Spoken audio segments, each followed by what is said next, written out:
The Qashqai is Nissan's Qashqai because they sell so many of them. In fact, I'm always tripping over the blooming things. Anyway, you can see why people really like this car. I mean, it's just so easy to get into because you've got that raised driving position, and that's really handy if you're a little bit inflexible. Yes, I am talking about the elderly.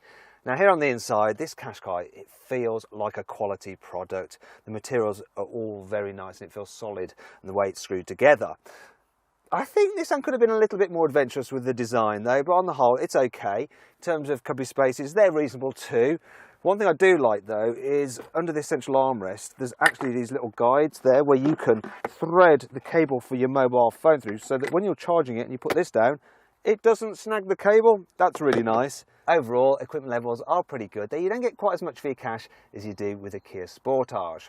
For instance, the entry-level Qashqai doesn't get DAB digital radio. I mean, come on Nissan, it's like 2016. If you do upgrade to the full-on Navi system, it's all right, but I do find it a little bit sluggish to use. And if you click up there, you can watch our full review of it and also have another good look around this cabin. Good news is though, all cars are available with autonomous emergency braking, and that's great if you're carrying a precious cargo. And I am, of course, talking about your children, and they will be more than fine back here. You've also got some handy Isofix easy access fittings there, and if you want to see how easy it is to fit a child seat in the back of here, and also for the rest of the practicality on the car, click up there for our separate video. But I'll summarise now and say that, yeah, it's roomy enough for adults, but it doesn't feel as spacious in the back as a Hyundai Tucson, and it's the same story with the boot. So it's bigger than you get on a normal small family hatchback such as a Volkswagen Golf, but the capacity is down compared to its main crossover rivals. There are a few things I like, such as how you can just pop the parcel shelf underneath the false floor, so it's out of the way if you need to load larger items, and it's quite easy to fold down the rear seats just from the boot here. There we go, and you get a nice flat load bay with no load lift to lift stuff over. There are some other interesting things about the Qashqai. Cue the CarWow Fast 5 facts. The rear view camera has its own wash and blow dry facility, so a droplet of water comes out of there, then a jet of air blows it away. The front seats have been designed with the help of NASA to protect your spine and aid blood flow. The around view monitor gives you a bird's eye view of the car, while the safety shield lets you know if there's someone in the car's danger zone. You can use the false floor as a boot divider to stop things rolling around, plus it's reversible and the one surface is quite clean.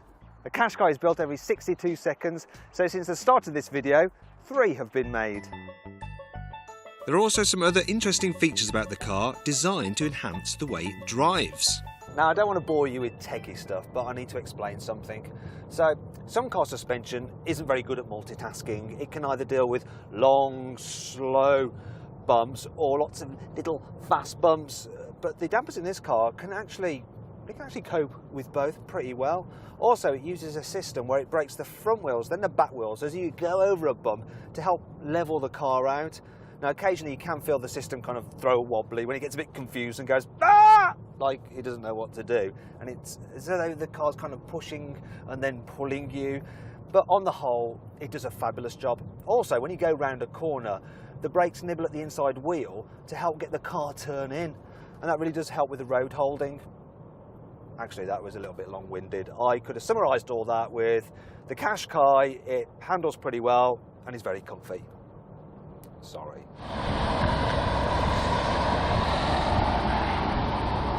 The Qashqai is actually a very good long-distance cruiser.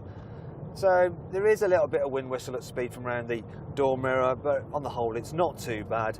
And that A-pillar actually creates a bit of a blind spot, but other than that, because you're sat up high, overall visibility is good. In fact, you can see just what it's like for yourself by clicking here to watch our 360-degree video. You can get the Qashqai with 2 turbo petrol or 2 turbo diesel engines, and in both cases, whether you want petrol or diesel, go for the smaller units. They are the best. In town, 1.2 petrol does a fine job. But for most people, most of the time, the 1.5 litre diesel in this car will be the best bet, because it's just about quick enough, and it does it claimed 70 miles per gallon, though if I look at the trip computer, I'm getting 49 miles per gallon, which, well, it's all right. The only problem is that you can't get this engine with all-wheel drive. You have to step up to the bigger diesel. Also, you can't get it with an automatic gearbox either.